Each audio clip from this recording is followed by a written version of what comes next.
Aja, we know a lot about how the Trump White House operated. We know a little about what the FBI found at Mar-a-Lago. Connect the dots for us. What is the through line here?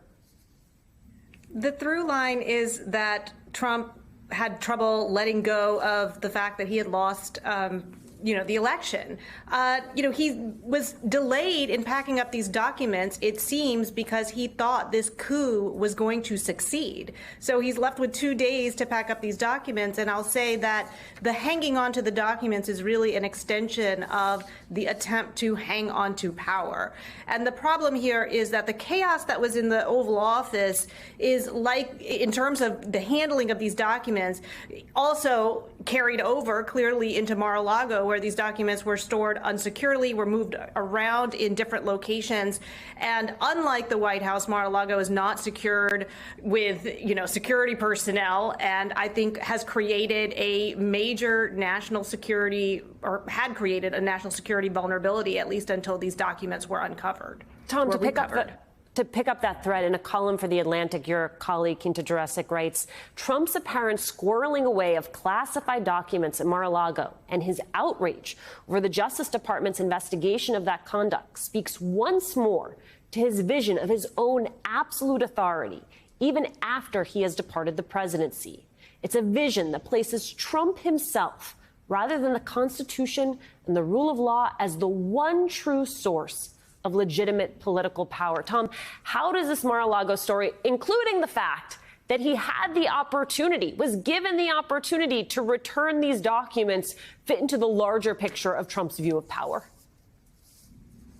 Well, for one thing, he does see himself as an absolute ruler. He has no conception of himself as, an elected servant of the people. That just doesn't, his mind doesn't work that way. But he's a little boy. He's a toddler with oppositional defiance disorder. He does the opposite of whatever you tell him. I mean, there's a part of me that wonders that if the Justice Department had said, make sure you keep all those documents, he would have dumped them out on the lawn or something. I think there is something more nefarious to this, however. I think he didn't quite know what's in those documents. I think he's worried about it. And as Asha points out, when suddenly he realized, oh wow, I actually have to leave office, he said, just take it all and I'll figure it out later. But I think the really important point about this is that this is the first president we've really had who views the office as his personal property.